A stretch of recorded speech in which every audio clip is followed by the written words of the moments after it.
Right now on News Channel 6 at 11, local burn patients getting a holiday surprise as the Shop with a Dock tradition returns to Evans. Also ahead, preserving history in Aiken, what the city is doing to protect important landmarks. And more issues in the city of Wagner, South Carolina. The town hall is closed. A look at why that happened and where people can go to pay their bills as your news at 11 starts now. Live from Television Park, this is WJBF News Channel 6 at 11. Good evening, everybody. I'm Brad Means. We do thank you for joining us as coverage you can count on begins with the annual effort to bring a little holiday joy to pediatric burn patients. Shop with a Dock, always a lot of fun. Our photojournalist, Avery Van Dusen, was there.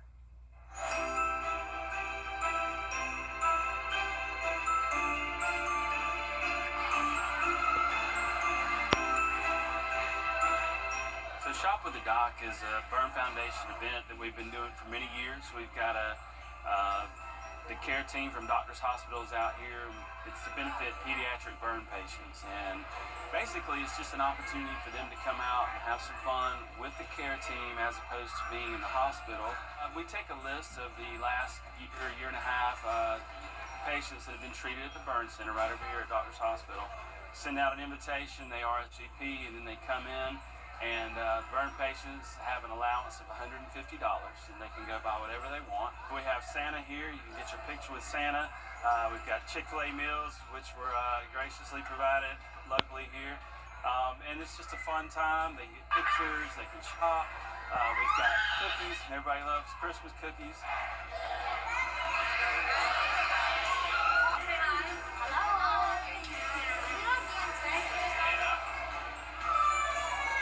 I think this event just brings joy in their heart, and hopefully it enriches their lives, and they have a great experience coming out of something that maybe wasn't so fun, with whatever they were going through with their burn treatment. And it's just a time for them to get away and see their doctors that they love so much, but to be able to have a kind of a different experience with them, a fun experience, as opposed to maybe a surgery or something like that.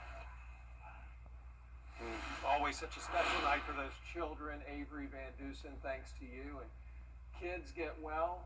Hope you're better each and every day. Jenna, just a great night for that and a pretty night all around. Yeah, it's nice and clear at this time. No more rain, no more dense cloud cover. And right now on our Terry Lambert Hyundai Skyview cam in Aiken, it is just a peaceful night, but it is cold out there, and this morning was cold as well. We started out at 34 degrees, then only climbed to 48 this afternoon. Average high is 63, so we were well below normal today. And you can see it is cooler than yesterday by 6 degrees in Augusta, 9 degrees cooler in Aiken, and that means temperatures are already below freezing. In fact, Aiken, you're at 29 degrees at the 11 o'clock hour, 30 in Bardwell, Augusta at 31, Wrightsville, you're at 32, and still a little bit above freezing in Gibson, Crawfordville, and Sparta. Washington, you're at 35 degrees. So the temperatures fell because we do have clear skies, but notice a bit more cloud cover moving in overnight along with some patchy fog possible. So temperatures won't drop off too much further. The cloud cover will keep us in the upper 20s to low 30s tomorrow morning with winds pretty calm, only up to around 3 miles per hour. Tomorrow morning we will have some cloud cover with those temperatures in the 30s, and then looking ahead, we're going to be tracking a warm up with a high of 60 tomorrow, followed by another brief cool down on Thursday. I'll have more details on your forecast coming up, but back to you, Brad. Jenna, thanks. The Richmond County Sheriff's Office could use your help to find a wanted man. He's Philip Eckford, accused of theft by taking. Investigators say he drives a maroon Kia Sportage. If you know where he is, please call the law where you live. Aiken taking a fresh look at its historic neighborhoods. They hired a consulting firm to identify buildings that could qualify for future protections. Aiken is updating its historic resources survey for the first time in 15 years. The work covers the historic overlay, the old Aiken overlay, and the winter colony districts. Property owners who wanted to do work on their historic homes and were going through the review process for that had to pause that process and go through another separate process to have the official designation status assigned. And this was an inconvenience to those property owners. More field work and a public meeting are set for early next year. Well, the town hall in Wagner, South Carolina is still shut down tonight because they don't have anybody to work there. It's been closed for several days. Unseen what they see when they go to the grocery store, which is that beef and OJ and bread and the normal staples that they need in their homes, those prices have dramatically increased on Donald Trump's watch. Coming up, new polling checks the approval ratings for the president's handling of the economy. Some freezing temperatures tonight, but we are going to be significantly warmer tomorrow, followed by a mild weekend, but another big cool down right around the corner. I'll have your full Viper 6 forecast after this break.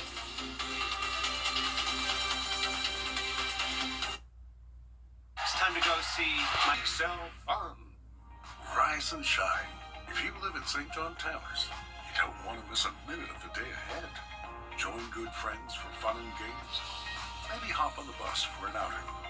Take a fitness class. Drop by the lively dining room for a meal. Walk your dog. Or simply enjoy quiet time in your cozy apartment. Pay us a visit and see why St. John Towers has been Augusta's premier senior living community for more than 50 years. The live Viper 6 Skyview Network, sponsored by Terry Lambert Hyundai. Now, your most accurate forecast with WJBF Live Viper 6. Welcome back. I hope you enjoyed your Tuesday. It is super chilly out there right now as we start out with a look at our Terry Lambert Hyundai Skyview cam at the Augusta Regional Airport. We're already below freezing, sitting at 31 degrees here in town. That's because the clear skies and the calm winds led to strong radiational cooling tonight, and you can see a lot of places are either at freezing or below freezing. 29 in Aiken, but some of our western counties still a tad above freezing, around 34 to 35. Now, we will have the possibility of some patchy fog developing after 4 o'clock tomorrow morning, and with the freezing temperatures, we can't rule out some freezing fog, especially on bridges or overpasses. This isn't expected to be a widespread issue, though, since the road temperatures are going to be much warmer than the air temperatures, so it would be more difficult for the water droplets in the fog to freeze at the surface. But just wanted to let you know that it is a possibility, especially in, once again, those bridges and overpasses in areas that are very cold tonight in the upper 20s. Now, our satellite and radar is showing some cloud cover moving in as well. High pressure is in control, but tomorrow we're going to see a few passing clouds throughout the day, along with that fog possible in the morning at 31 degrees. And then we'll climb into the upper 50s. So even though we're starting out super cold, it's actually going to be one of the warmest days we've had since November. Now, it's also going to be a windy Wednesday. Here's tomorrow morning at 10 a.m. Those winds gusting up to around 20 to 25 miles per hour. Then once we go into the afternoon, we'll see those winds increase to around 30 to 35 miles per hour. A bit of a break around dinner time, and then even late Wednesday night, still some of those high wind gusts. So we do have a lake wind advisory from 10 o'clock in the morning until 11 o'clock at night tomorrow for a southwest wind sustained up to 15, and those gusts up to 35. So here's our feature cast. This model not really doing a great job of picking up on that cloud cover and fog overnight, but just expect that when you're headed out the door tomorrow morning. And then once again, some clouds moving in along this cold front passage as well. Now, it's not going to bring us any rain. It's just going to bring us some clouds and the wind, and then behind it, the winds are going to shift direction. So that southwest wind tomorrow will help to warm us up, but a northwest wind on Thursday will cool us right back down. But notice as we go into Friday, skies remain clear and the winds start to come out of the south again ahead of another cold front. So the fronts moving through over the next few days are going to really impact the temperatures. Ahead of that front, it's going to be warmer again this weekend, all the way up to 66 on Saturday and a slight chance of rain on Sunday morning. So here's a snapshot at 6 a.m. on Sunday. This cold front will be approaching the area, and we could have those morning showers. And once that cold front passage, we have a big cool down coming from 66 on Saturday to 49 next Monday. So temperatures pretty much all over the road over the next 10 days, once again, due to all these cold fronts coming through. But it is going to be a sunny and mostly dry week. And then by the middle to end of next week, we'll have slight rain chances as we get back to around 60 degrees. All right, Jenna, thanks a lot. Traffic chaos for the evening commute in Florida. This is I-95. Out the Lincoln County Red Devils getting set for a state championship. The stories in sports. This year, grab a gift. The Scholar Athlete Awards are brought to you by Jefferson Energy Cooperative. revamp of Augusta, McDonald's, and WJBF News Channel 6. Now, WJBF sports coverage you can count on. The Lincoln County Red Devils are the only football team left standing in the CSRA. They'll be competing for a 1A D2 state championship at Mercedes-Benz Stadium on Monday against Bowden.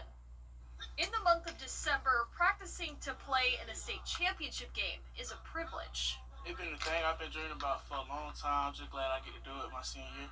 Just means a lot. We got close my freshman year, went to semifinals, but it's just an honor to be able to go there.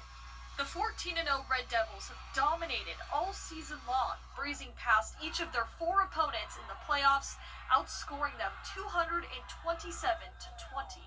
Regular season, we had a little ups and downs, but we just came through, stayed together, stuck together, listened to the coaches. Their level of intelligence and taking coaching and being able to line up in the right positions and execute the plays well.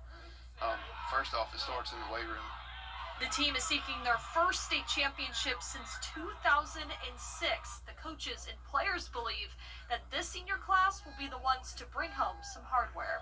I was fortunate enough to have them in elementary school for a year before I came over to the high school, and we kind of knew back then that this group was a little different, a little special. Athletically back then, even at a young age, you can tell. And their level of togetherness, I feel like they play for each other. This year we got really good leaders with the seniors, and you can tell we really want it. And it's just, we always, if someone goes down, we always pick them back up and tell them to get back in there. It'll be a challenge going up against a Bowden team they lost to in the semifinals back in 2022. But those seniors remember that loss like it was yesterday. It's a lot. I mean, we try to prove ourselves again. We want to show them that they can't beat us twice. Now, the Red Devils won't be the only team playing at Mercedes-Benz on Monday. We have not one, but 2 teams vying for flag football state titles. In Division 2, the Greenbrier Wolfpack seeking a three-peat. They'll take on Jenkins. In Division 1, Washington County will be playing against Harris County, also on Monday. The Golden Hawks will play at 11 a.m., followed by the Wolfpack at 1 p.m. In college hoops, the Clemson Tigers playing in Madison Square Garden in the Jimmy V Classic against BYU. We go to the tail end of the first half here. Zach Foster finds Justin Porter, who hits the three-pointer to extend Clemson's lead, but the Cougars back in it the second half. A.J. DeBonsta lobs it up to Keba Keita for the alley-oop there. BYU leads, but Butta Johnson for Clemson cuts it to a one-possession game here. And then it's Ace Buckner that ties the game up at 64. But BYU said not so fast. Robert White, the third, he nails the three-pointer for the buzzer beater. And that would be the game. The Tigers fall 67-64 against BYU. What a game that was at the Madison Square Garden. Unbelievable. Thanks, Gianna. The McCormick Spice Company revealing its prediction for the 2026 Flavor of the Year. You might be surprised. Next. For over 65 years. Our 10-day forecast showing lows in the upper 20s tonight, but hitting the 60-degree mark tomorrow, then an above freezing start to our Thursday morning, but cooler in the afternoon at 54. Then we climb to around 64 this weekend with a slight chance of rain Sunday morning, followed by more rain chances by the middle to end of next week, as we have that cool down to 49 on Monday, but warm back up to 60 next Thursday. Black currant has been declared the flavor of the year for 2026. That's from the McCormick Spice Company. They think black currant is going to top the list, a berry that can be found in Europe and Asia. McCormick says the vibrant berry is known for its tart yet sweet taste and its versatility in foods and drinks. It's being described as reminiscent of a harmonious blend of grapes and raspberries. What could be bad about that? Yeah. Sounds good, but I've never heard of it. I haven't either. I haven't had any black currant, but I aim to in 2026 since it's the flavor of the year. Yeah, have to. I mean, I didn't even know we had a flavor of the year. I didn't either. But McCormick got its name on TV tonight, so well done by them. That's what I kept thinking. Yes, mission accomplished.